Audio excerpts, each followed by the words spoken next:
You know who it is. Horror flick, digger ditch, super six, big Mitch. And I'm kicking in doors with 03 O's and I'm bringing 28s, 101s because we Vegas sons. It's the Meadowlands, it's the Meadow Mans where we clown dance. Nah, I'm just playing. Welcome to Vegas Chronicles, man, with your host, Super Six, Big Mitch. And, oh, without further ado, you know I got to serve you. You know, hubba dub, scrub. No, I'm just playing. Welcome to Vegas Chronicles with your host, Big Mitch. Hey, today, like every other day, you know, I answer questions when it comes to the Meadowlands, to Vegas. Um, oh yeah. Before I get started, you know, shout out to everybody that support my small platform, man. By the grace of God, I'm building it, you know, brick by brick. You know, a lot of people got a lot to say, but you know, it is what it is. When they stop saying stuff, that's when I worry. But to answer a question that was brought forth to my attention, um, look, rest in peace to my partner, No Shame, man. All right, but somebody asked me, was I sure he was a Paru? Look, this ain't about um, talking about what people used to be and what they, you know, it's not about that. But No Shame, before ABM came into existence, was a Paru. You know, fella was a Paru. Okay, I grew up with him. He was a Paru, man. All right, I was in Elko with him. He was a Paru. And this is not a secret. When he stopped claiming it, I don't know what happened. I'm not getting into that between him and them. But his mama stayed on Bells by the bars across the street from EOB on a corner house. I used to hang out with him, you know. And he used to tell me, you know, how him and Bucci then was forming ABM. You know, so before ABM even became a gang, when it was just a saying that he was rocking his head to, I was kicking it with No Shame. I was with No Shame when he got at somebody from the coast that was walking through the G's one day when me and him was coming back from the store. I spoke on that in the video. All right, so when I speak on something, I don't speak on it because I heard. I speak on it because this is my story. I actually live this. So No Shame, he was a Paru. But moving along from that, another person asked me, you know, what are some of the older gangs that's now doing good? You know, now that they done left the gang scenery, you know, and as you know, to that I say this: it's a lot of individuals from gangs. Like, you know, I think the Northtown guys, either Donna's, you know, a few of them, they get together and have breakfasts and stuff like that.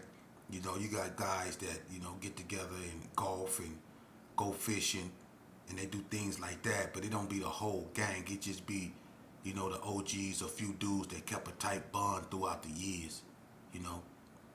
And but as far as gangs as a whole, man, things done got so bad to where certain gangs can't even have functions no more.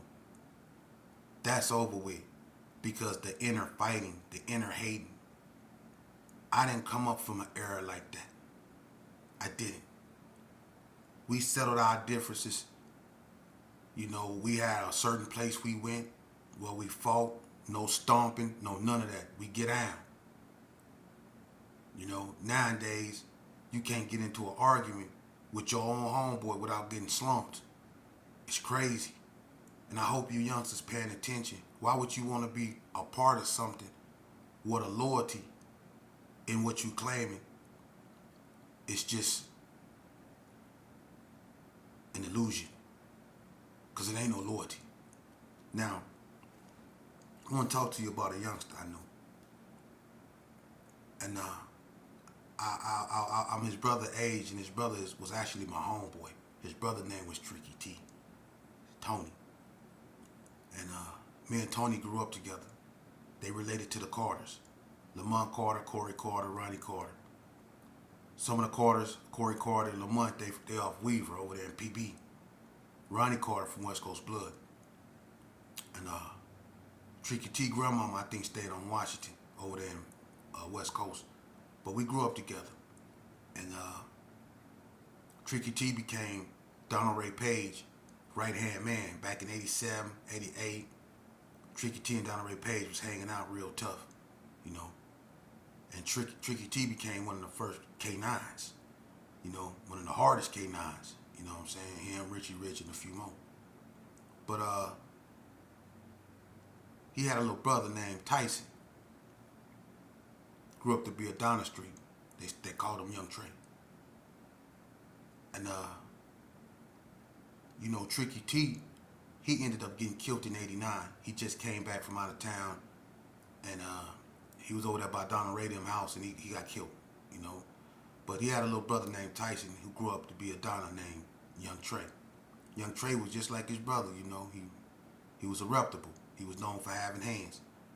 I knew this boy ever since he was a little kid, but because of my crime and what I was in prison for, when I seen him again, we wasn't on speaking terms.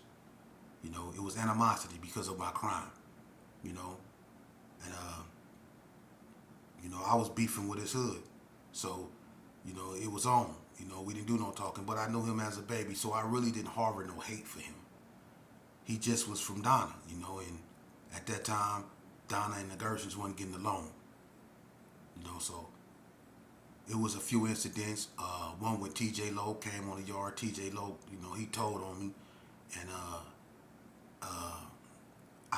we put TJ Lowe all in, and it turned out into a big old fight. And Young Trey was riding for his side. To make a long story short, I ended up, you know, doing, you know, 20 years in prison. Young Trey, he got out, moved on. You know, I ain't seen him for about 10, 12 years. And then when I finally ran into him again, I had got out and came back on violation. And he was with John from West Coast Bloods. They was down there by Unit 2 and 3, by Unit 1 and 2 on Indian Springs Yard. This back in, I think, 2012, if I'm not mistaken. 2012 or something like that. But anyway, one day, me, Gus, Do Dirty, and Arwack was in the gym working out. Young Trey was up in there. Young Trey kind of stocky like me. He kind of, you know, buff like me.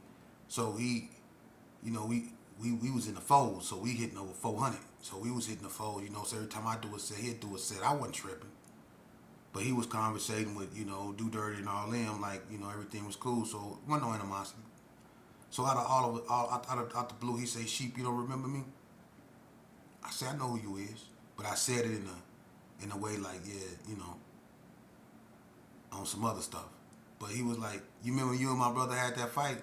And I started laughing because I remember that, and it took me away from that gang stuff, and it put my mind somewhere else. Because when me and Tricky T had that fight, we were just kids, innocent. And so me and him started talking, and I realized something about that youngster real fast, man. He had an old man spirit, man. He was a good youngster, man. Sharp.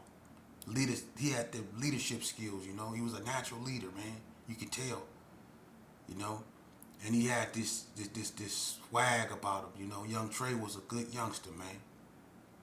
And you know, he you can talk to him, you know. He was one of them youngsters that wasn't hot-headed, you know, and that's what I liked about him. So I wished I would have, you know, knew that way back when, and I could have talked to him a little bit more. But the time that I talked to him right there, it meant something, because he ended up getting out.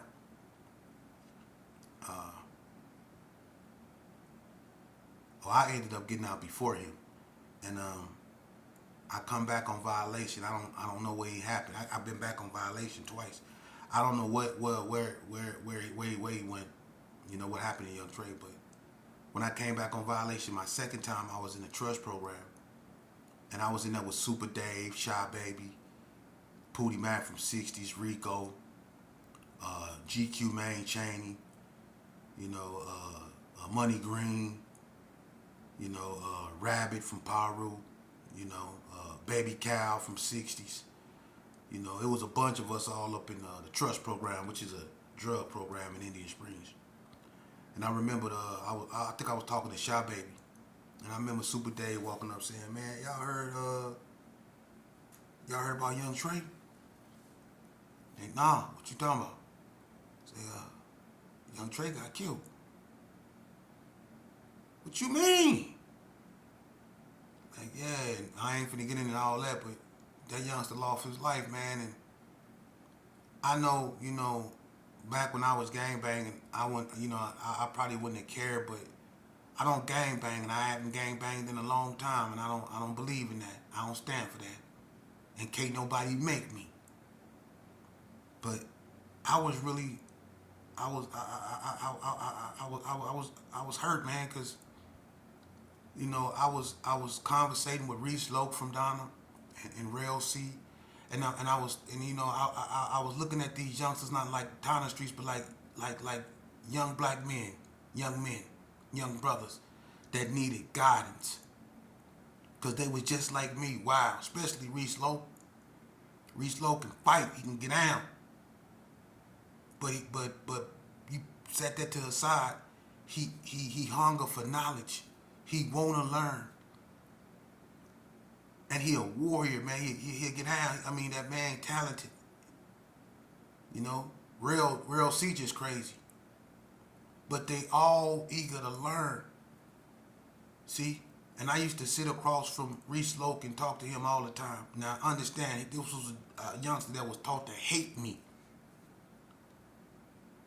But I was able to put that, I guess you could say, reputation, that legend, or whatever he heard about me, to the side. And he got a chance to see me for who I was, and he got a chance to judge me by what he saw, not what other people said.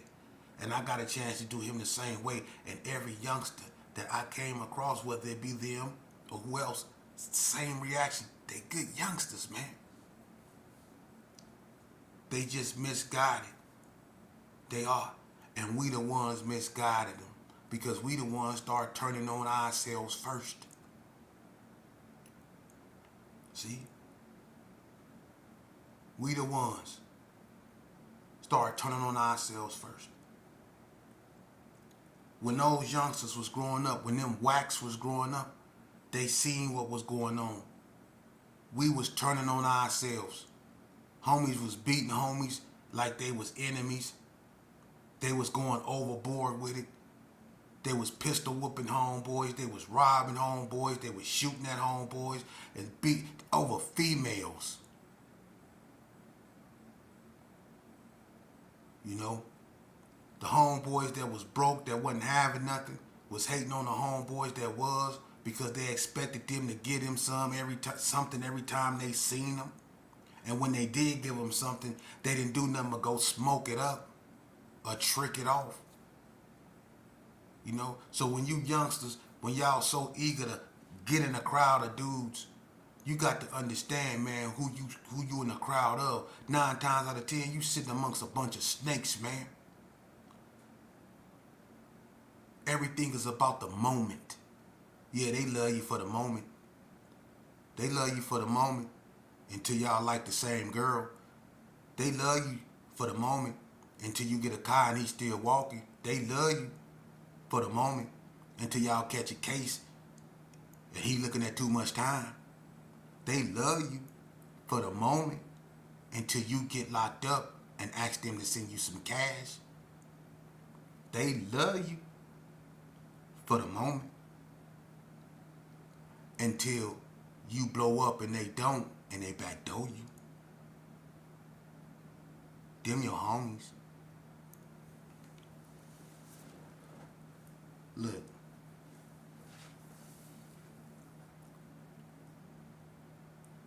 I done done a lot of bad things in my life. That's why I got the courage to come up here and speak the way I'm speaking. It's a lot of stuff I don't talk about because that's between that person and God, you know. But I don't use my platform to hurt nobody. And anybody that do use a platform to instigate, agitate, irritate, or anything like that, you deserve what you get. Because it's kids watching us. And if my child was watching another man on a podcast, he better be teaching my son right. Because I teach his son the right way.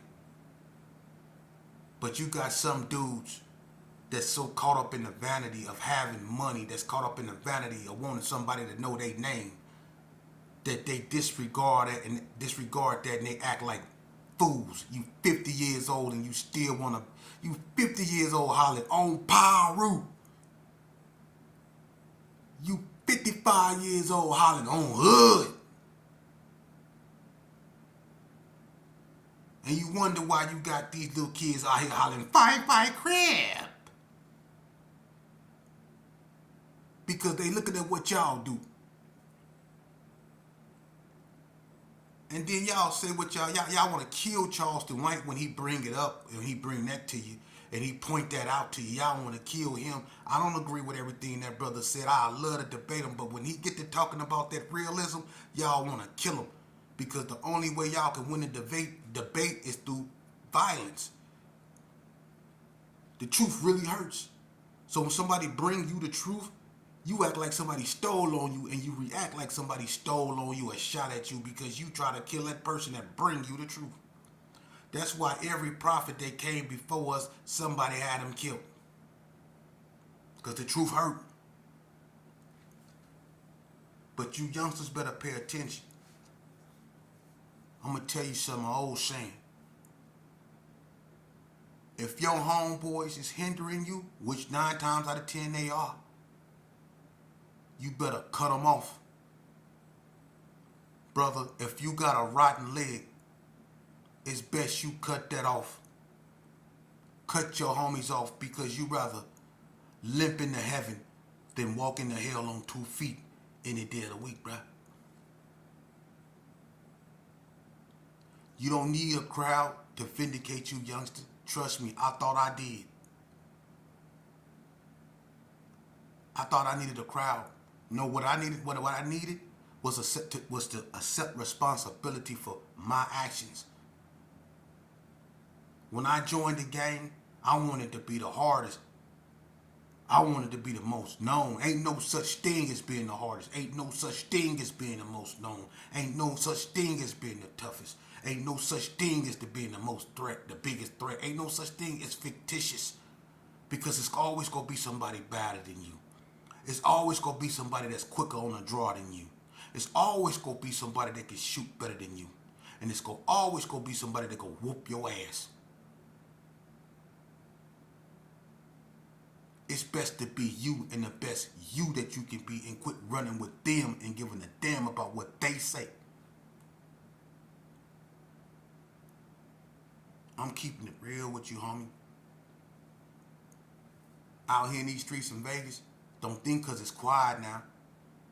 These youngsters, they doing what they doing, but it's quiet. Vegas quiet, and we know it. Because when it was popping, when it was cracking, it was cracking. Wasn't no hanging out. Wasn't no hanging out at Bells when it was cracking. Y'all wouldn't be posted up there. You wouldn't be sitting in your chairs at Doolittle when it was on. When it was on, Circle Park would be like Woodlawn, empty. When it was on. Vegas quiet now. And there ain't nothing wrong with that. But at the same time, we still got a problem. We still got youngsters out here. Youngsters. Like babies in the pamper playing with guns. And I ain't saying that these youngsters ain't about what they say they're about. They deserve respect too. And I'm not talking at them. I'm talking to them. I just want them to live. I don't want them to go to prison for the rest of their lives then realize that I was right about what I said. Because that's what a lot of youngsters do. It's a lot of youngsters, man. A lot of good youngsters. One of my look, man, it was this youngster. Look, down. He rep what he repped. He was a click banger. That's all I'm gonna say. But he was down for his crown. He was down for what he believed in.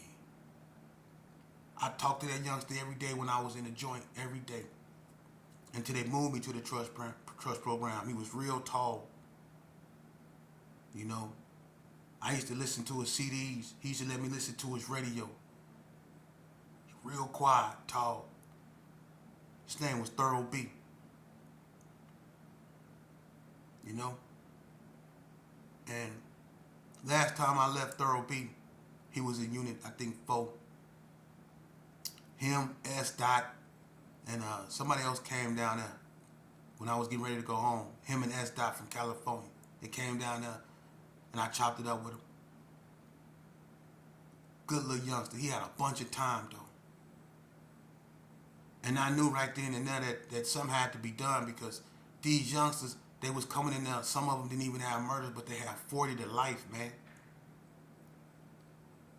40 to life for robberies and stuff. But I remember I gave that youngster a hug, man. And he was like, stay out this time, OG. I was like, I am. You be good, man. I told him that. Next thing I know, I get out. A couple years go by. Just a few years ago, I hear Thorough B got stabbed to death over a phone in prison.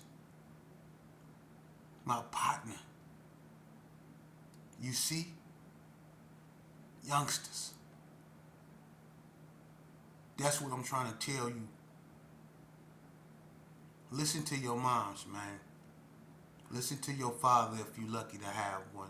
If you don't have no mother, no father, man, anybody that's willing to be a father figure, a mother figure, and they leading you right, listen to them, man. For real. We might not like what they say, but trust me, in the end, you're going to be glad you listened to them.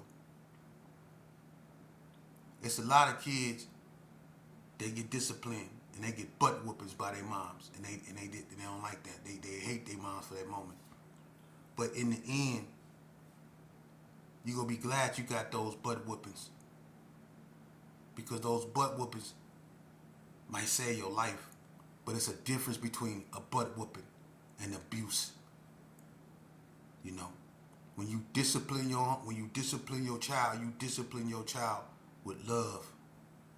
You don't discipline your child like you disciplining your homie. You don't discipline your child with hate. That's child abuse. And when you abuse a child, 9 times out of 10, they grow up to join gangs because they look for protection elsewhere from people that was beating him. That's why a lot of people join gangs.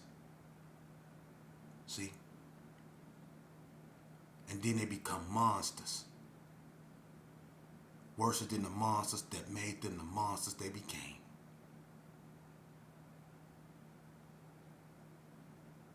So a lot of these youngsters is scarred mentally for whatever reasons. We have to be aware that some of them was abandoned. A lot of these youngsters just need guidance, man. A lot of these youngsters don't want to be in the streets, man. The streets played out, and they know ain't nothing in the streets. You know, this internet is causing a lot of our youngsters their lives. This internet. Drop the location, going FaceTime with each other, arguing and doing all that old stuff. Just imagine if the internet wasn't like that. Well, hell, I can't say that because we used to do that on the phone with a female just sitting there listening. Remember how the female that you used to be talking to, a three-way, one of your enemies, and then she'll sit there and let y'all go back and forth while she sit there and laugh? And we disrespecting each other, vowing to kill each other while she sit back and laugh, and she done three-wayed you. And we swear to God, we putting it on everything we love, we go kill each other while she just sitting back listening. And then when it finally happened and one of us really do it, she end up telling on the one that did it, and now we both gone, and she done moved on to the next two. That's what we set ourselves up for when you join this lifestyle, man. We get so caught up blaming the social systems, law enforcement, and everything else about things that fall in our lap. We have to accept responsibility for our actions, man. Discipline, common sense, decency, ethics, and morality starts at home. And if your child don't expect people of authoritative figure, 9 times out of 10 they gonna end up in conflict, and sometimes it's gonna be deadly. You teach a child to respect themselves, and by respecting themselves, it's easy to respect another person. You have people in this world that's gonna respect you and gonna demand respect. You can't walk around your whole life a clenched fist. You're not gonna be here long. Y'all OGs should be telling y'all this, because we done lost all our childhood homeboys, most of us. Ask any OG how many they, some OGs sick of going to funerals. They ain't got nothing, they open their closet, they ain't got nothing but funeral clothes.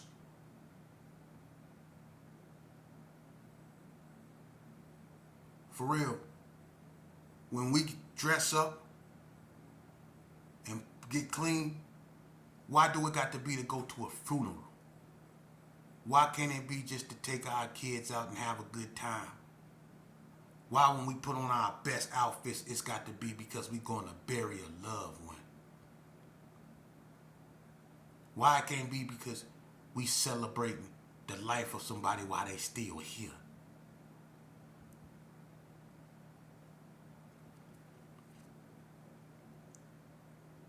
One day